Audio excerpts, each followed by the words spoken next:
नमस्कार, मैं हूं अवनींद्र आशुतोष। आपका बहुत बहुत स्वागत है हमारे खास कार्यक्रम छू लो आसमान में। एक ऐसी लड़की जो बहुत ज़्यादा खूबसूरत है, जो किसी से करती नहीं तकरार, सबसे करती है प्यार, उसका नाम है इंद्राणी ताल्लुकदार। हमारे साथ खुद है इंद्राणी, आपका बहुत बहुत स्वागत है। Thank you so much. और जाहिर तौर पर जब एक खूबसूरत लड़की कोई अच्छा किरदार करती है तब उस फिल्म में एक नयापन आता है। बहुत सारी ऐसी फिल्में हैं, लेकिन इनकी शुरुआत हुई है लतीफ़ पिक्चर से और इनके जो हीरो थे आज तो बहुत टॉप पे पहुंच गए हैं और लगातार टॉप की तरफ अग्रसर है इंद्राणी। और लतीफ़ पिक्चर में इनके नवाजुद्दीन हीरो थे और आज इनके साथ बहुत सारी फिल्में जुड़ गई हैं। और सबसे अहम बात ये है कि वो अलग अलग क्षेत्रों में जाकर अलग अलग भाषाओं में काम कर रही हैं। ऐसे में कहा जा सकता है कि एक ऐसी लड़की जिसने ये ठान लिया है कि मुझे हर भाषा में हर लोग तक पहुंचना है, तो ये बहुत बड़ा प्रयास है। कभी कोई तकलीफ भी हुई इसमें?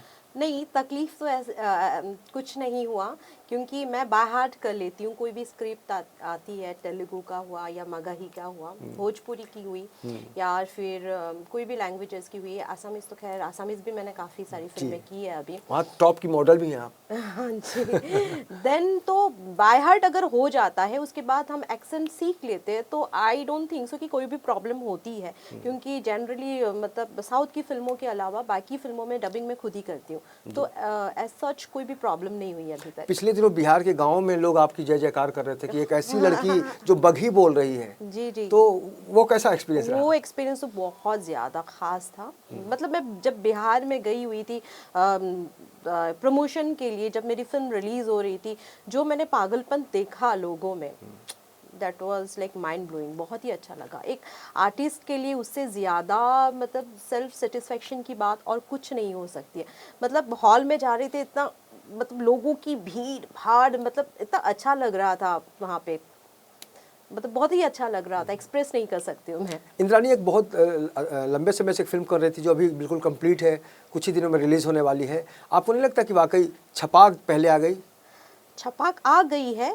छपाक भी एसिड अटैक पर और आपकी आधारित पिक्चर भी फिल्म है। एसिड अटैक पे ही है। जी इसके जी बारे जी। में बताइए कि किस तरह की फिल्म है ये? ये है, हमारी फिल्म भी एसिड अटैक पे ही आधारित है, पर हमारी फिल्म छपाक से एक टोटली डिफरेंट है, क्योंकि इसमें एसिड अटैक पे आधारित ज़रूर है, क्योंकि जनरली हम लोग कभी भी कोई भी फिल्म जो एसिड अटैक पे आधारित फिल्म होती है, तो हमारे जहन में आता है कि एक लड़की होगी, उस पर एसिड फेंका गया होगा, वो विक्टिम होगी। बट हमारी जो फिल्म है एन एसिड अटैक केस, उसमें ऐसा बिल्कुल भी नहीं है।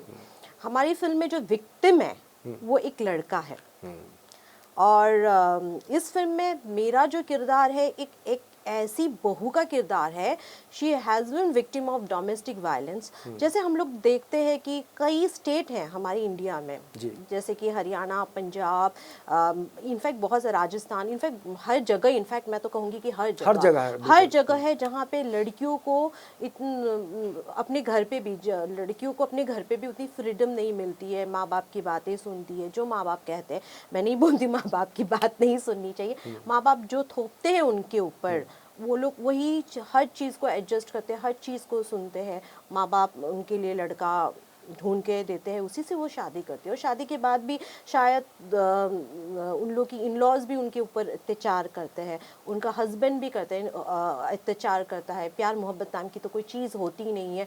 मतलब अपनी जो बीवी है उसको एक चीज़ के हिसाब से वो लोग कंसिडर करते हैं। तो मेरा जो इस फिल्म में किरदार है, एक ऐसी बहू का किरदार है जो माँ बाप के बाद शादी करके आती है एक ऐसी फैमिली में जो इस फिल्म के बेस्ड है हरियाणा।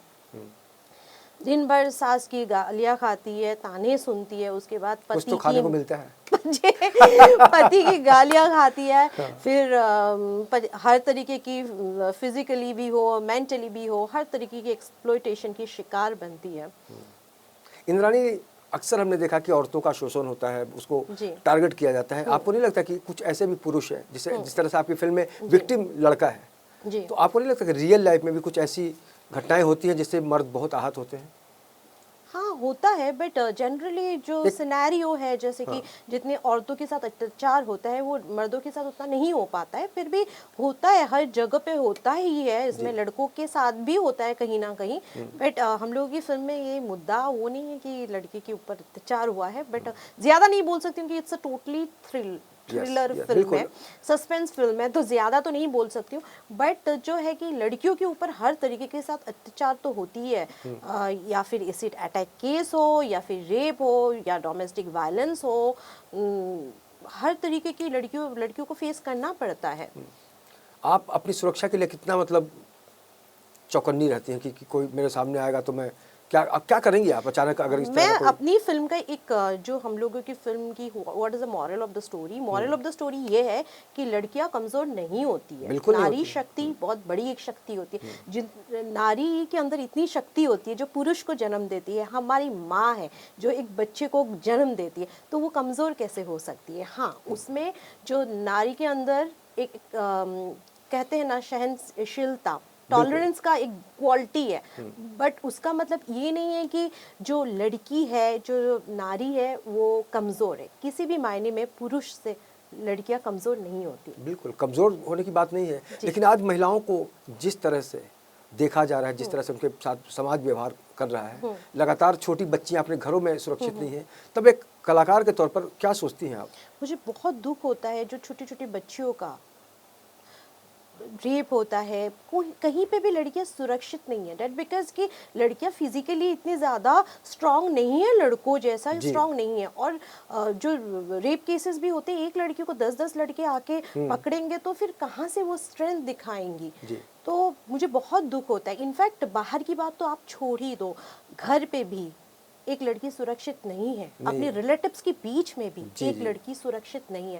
मुझे बहुत दुख होता है, और कहीं कहीं किसी जगह पे तो लड़कियों को खुद पता भी नहीं चलता है कि हमारे साथ क्या हो रहा है। छोटे छोटे बच्चों को उनको पता भी नहीं चलता कि उनके साथ क्या हो रहा है। जो हमें प्यार से, जो हमारे चाचा है, मामा है, वॉट एवर द रिलेशन में भी, वो लोग किस तरह से प्यार करते हैं, किस तरह की टच करते हैं, क्या होता है लड़कियों के साथ, उनको अवेयरनेस ही नहीं है। तो मैं चाहती हूँ कि माता पिता भी हमेशा लड़कियों को ये सिखाए कि मतलब लड़कियों को उस तरह से ग्रोन अप करे, इस तरह से एजुकेशन दे बचपन से ही कि what is a bad touch, what is a good touch, उस बारे में लड़कियों को एजुकेट करे।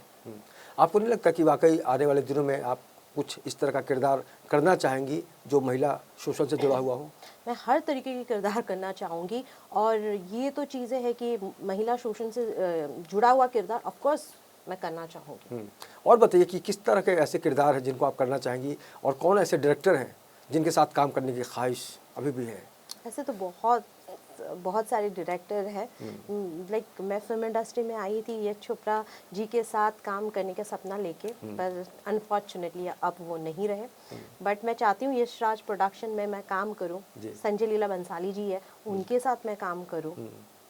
और बहुत सारे नए लोग अप्रोच करते हैं, तो नए लोगों के साथ आप काम क्यों नहीं करती हैं? नहीं, मैं करती हूँ, ऐसा कुछ नहीं है कि मैं नहीं करती हूँ, बट मैं स्क्रिप्ट देखती हूँ कि स्क्रिप्ट कैसी है, क्योंकि मैं हमेशा स्क्रिप्ट देख के काम करती हूँ। मुझे ऐसा नहीं है कि मुझे हीरो बहुत बड़ा चाहिए, वैसा कुछ भी नहीं है। मैं हमेशा देखती हूँ कि मेरा रोल क्या है फिल्म में, और मैं बहुत सिलेक्टिव काम करती हूँ कि ऐसा नहीं है कि कुछ भी फिल्म आए मैं साइन करती हूँ। मैं हमेशा स्क्रिप्ट देखती हूँ कि ये फिल्म मैं कर सकती हूँ कि ये बाकी कलाकारों को भी सोचना चाहिए ना? जी बिल्कुल। लेकिन ऐसा क्यों होता है कि हम बहुत सारी ऐसी फिल्में देखते हैं जहाँ बड़े बड़े स्टार होते हैं, लेकिन कोई सब्जेक्ट जो है समझ में नहीं आता? कई बार ऐसा हुआ है आजकल कई बड़े स्टार की फिल्म फ्लॉप हो जाती है। जी, क्योंकि वही मैं तो कहूँगी कि अभी बड़े बड़े स्टार हैं, उनको एक्सपीरियंस ज़्यादा है, बड़े डायरेक्टर हैं, उनको एक्सपीरियंस मुझसे कहीं ज़्यादा है। बट एज एन ऑडियंस मैं बोल रही हूँ, एज एन आर्टिस्ट नहीं बोल रही हूँ। लोग एक्चुअली जो स्क्रिप्ट जब चूज़ करते हैं ना, उस टाइम पे उन लोग गलती करते हैं, उसी वजह से शायद फिल्में फ्लॉप होती है। क्योंकि आजकल की जो ऑडियंस है वो काफ़ी ज़्यादा मैच्योर्ड हो चुकी है, बहुत ज़्यादा इंटेलिजेंट है, वो स्टार है, इसीलिए ही कोई भी फिल्म नहीं देखेगी। ये बताइए कि आपको लगातार अलग अलग तरीके से लोग सम्मान कर रहे हैं, अवार्ड्स पे अवार्ड्स मिलते जा रहे हैं, इसके पीछे पर मेहनत है, माता पिता के आशीर्वाद है, आप जैसे दोस्तों की गुड विशेस है। बिल्कुल। तो इससे मतलब क्या लगता है, एक अवार्ड जब मिलता है तो कलाकार के तौर पर मतलब जिम्मेदारी बढ़ जाती है, या फिर लगता है कि वाकई और अच्छा करें, क्या सोचते हैं? जी, जिम्मेदारी बढ़ जाती है ऑफ कोर्स। और एक कलाकार के लिए सबसे बड़ी चीज़ है एक अवार्ड। अवार्ड मतलब एक रिकग्नाइजेशन, आपने जो किया है, आपने जो इतनी मेहनत की है, इतने सालों से मेहनत की है, जो आई थिंक सो किसी को पता नहीं होता है कि आप इस चीज़ के लिए कितनी मेहनत करते हो। जी।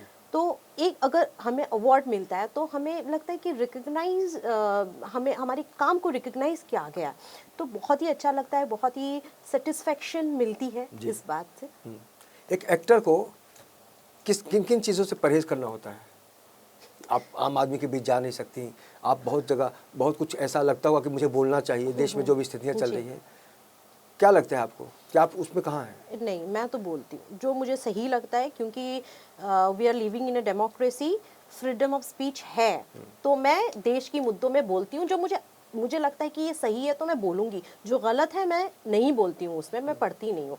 तो इसमें ये बात अलग है, मैं आर्टिस्ट हूँ, लेकिन आर्टिस्ट होने के बावजूद मैं सिटीजन हूँ इस देश की। जो कहाँ जहाँ गलत जा रहा है मैं बोलूँगी, जो मुझे लगता है गलत है तो मैं अपना पॉइंट ऑफ व्यू ज़रूर दूंगी। अच्छा, अदनान सामी को लेकर जिस तरह से माहौल बन रहा है देश में, हालांकि उन्होंने नागरिकता हिंदुस्तान की ले ली जी, है, जी। लेकिन पद्मश्री देने के बाद उनकी जो आलोचना हो रही है, बॉलीवुड में कई कलाकार जो हैं उनकी आलोचना कर रहे हैं, आप भी बॉलीवुड में हैं, आपको कैसा लगा जब उनको पद्मश्री का अवार्ड दिया गया अदनान सामी को?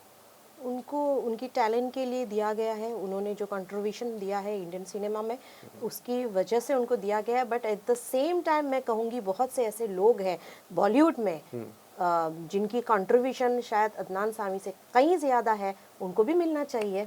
बिल्कुल, ये होता है तरीका जवाब देने का, लेकिन कुछ लोग डायरेक्ट हिट करते हैं। जी आपको लगता है कि घुमा फिरा के बात करनी चाहिए हाँ, घुमा फिरा के कलाकार के तौर हाँ, पर? अगर आप as in पॉलिटिक्स में मैं होती तो आप डायरेक्ट बोलती? नहीं, ऐसी कोई बात नहीं है, घुमा फिरा के मैं नहीं बोल रही हूँ। बट जो है कि एज एन आर्टिस्ट मैं दूसरे आर्टिस्ट की रिस्पेक्ट करती हूँ। शायद वो अलग बात है कि वो पाकिस्तान से है या दुनिया की किसी भी जगह से है, बट मैं एज एन आर्टिस्ट कलाकार की बहुत रिस्पेक्ट करती हूँ, दूसरे आर्टिस्ट की रिस्पेक्ट करती हूँ। तो फिर तो वाकई एक कलाकार जब अलग अलग क्षेत्र में अपनी दुनिया को समाहित करना चाहता है, तब उसे पता चलता है क्या असलियत है और क्या अलग तरीके की तस्वीर है। लेकिन जिस तरह से इंद्राणी तालुकदार ने अपने करियर के ज़रिए, अपने किरदारों के ज़रिए जो नयापन देने की कोशिश की है, ऐसे में हम कह सकते हैं कि बहुत जल्द इनकी मुट्ठी में होगा आसमान, और ये इनको देखकर सब लोग कहेंगे छू लो आसमान। तो आने वाले दिनों में और क्या क्या आप करने वाली हैं, ये बताइए। आने वाली दिनों में तो कई प्रोजेक्ट है, बट ये बहुत ही मतलब अर्ली स्टेज है कि मैं उन प्रोजेक्टों के बारे में बात करूं, क्योंकि जब प्रोडक्शन हाउस कोई पब्लिसिटी वगैरह स्टार्ट करेंगे तभी मैं आपसे बात करूंगी उन प्रोजेक्ट के बारे में। तो फिलहाल है 3-4 प्रोजेक्ट है पाइपलाइन में। एक्टिंग के अलावा भी कुछ सोचा है कभी आपने इंडस्ट्री में? इंडस्ट्री में मैं राइटर हूँ, आपको मालूम ही है, मैं लिखती हूँ, मुझे बहुत अच्छा लगता है स्क्रिप्ट लिखना, कॉन्सेप्ट तो ऐसे ऐसे आते रहते मेरे दिमाग में। मतलब मैं बचपन से ही बहुत इमेजिनेशन में रहती हूँ, तो कॉन्सेप्ट में तो लाइक भंडार है, और मैं लिखती भी हूँ। एक और, शुरू से जब भी किसी ने आपको तंग करने की कोशिश की तो आपने कहा गो हट हट हट, तो आपका बाद में कहा रहे वो लड़की अच्छी है लेकिन गुवाहाटी की है ना, इसलिए गो हट गो हट। हाँ, थोड़ी सी कहते हैं ना, इंडस्ट्री वाले लोग कहते हैं, अपने दोस्त लोग कहते हैं, बहुत से लोग हैं, सुनने को आता है बहुत दबंग है, खतरनाक लड़की है, ये सारी चीज़ें अच्छी अच्छी कॉम्प्लीमेंट मिलती है। मतलब दबंग होना ज़रूरी है एक लड़की हाँ, को? होना ज़रूरी है। तो वक्त के साथ ख्यालात बदल जाते हैं, ये तो हमने सुना था, लेकिन जिस तरह से इंद्राणी ने कहा कि अगर आपको आगे बढ़ना है तो आपको मजबूत होना पड़ेगा, अटैक करने वाले तो करते रहेंगे, लेकिन आपने अपने आप को बचाना है, तो निश्चित रूप से आपको बस उस लाइन को याद करना है जिसे लिखा था डॉक्टर हरिवंश राय बच्चन ने कि राह पकड़कर एक चला चल, पा जाएगा मधुशाला, मंदिर मस्जिद बैर कराते मेल कराती मधुशाला। तो अपने काम को लेकर, अपनी मंजिल को लेकर आप सचेत रहिए और निश्चित रूप से आपको सफलता मिल के रहेगी। हमसे बात करने के लिए बहुत बहुत शुक्रिया, और हम उम्मीद करेंगे कि आने वाले दिनों में इसी तरह के रंग आप लगातार बिखेरती रहें। मुझे हमेशा से बहुत खुशी होती है, क्योंकि जब जब मेरी फिल्में रिलीज़ होने वाली होती है, आप हमेशा मुझे अपने स्टूडियो में बुलाते हो, मेरे साथ शो करते हो, मुझे बहुत ही खुशी होती है। एंड उसके लिए मैं मतलब तहे दिल से शुक्रगुजार हूँ। और मैं चाहूँगा कि आप ऐसा काम कीजिए कि दुनिया में आपकी अदायगी देखकर हर कोई आपका जो फ़ैन है वह वही कहे कि वाह क्या इन्होंने रोल किया है और इसके लिए मैं शुक्रगुजार हूँ। ये तो आप इंतजार करेंगे इसके लिए? जी जी बिल्कुल बिल्कुल, ब्लेसिंग चाहिए बस आप लोगों की। तो हमसे बात करने के लिए शुक्रिया और Thank आने you वाले so दिनों के लिए भी much. बहुत बहुत शुभकामनाएं। तो ज़िंदगी में 3 चीज़ों का ध्यान रखना चाहिए, सत्यम शिवम सुंदरम, रोटी कपड़ा और मकान, काम काम और काम। जी ये जो काम है वही आपकी मंजिल को तय करता है और एक प्रेरणा देता है, एक ऊर्जा देता है जिसकी ज़रूरत हर कलाकार को होती है। तो इस खास पेशकश में इतना ही। बाकी की खबरों के लिए आप देख रहे हैं इन 24 न्यूज़ और मुझे दीजिए इजाज़त। नमस्कार। नमस्कार।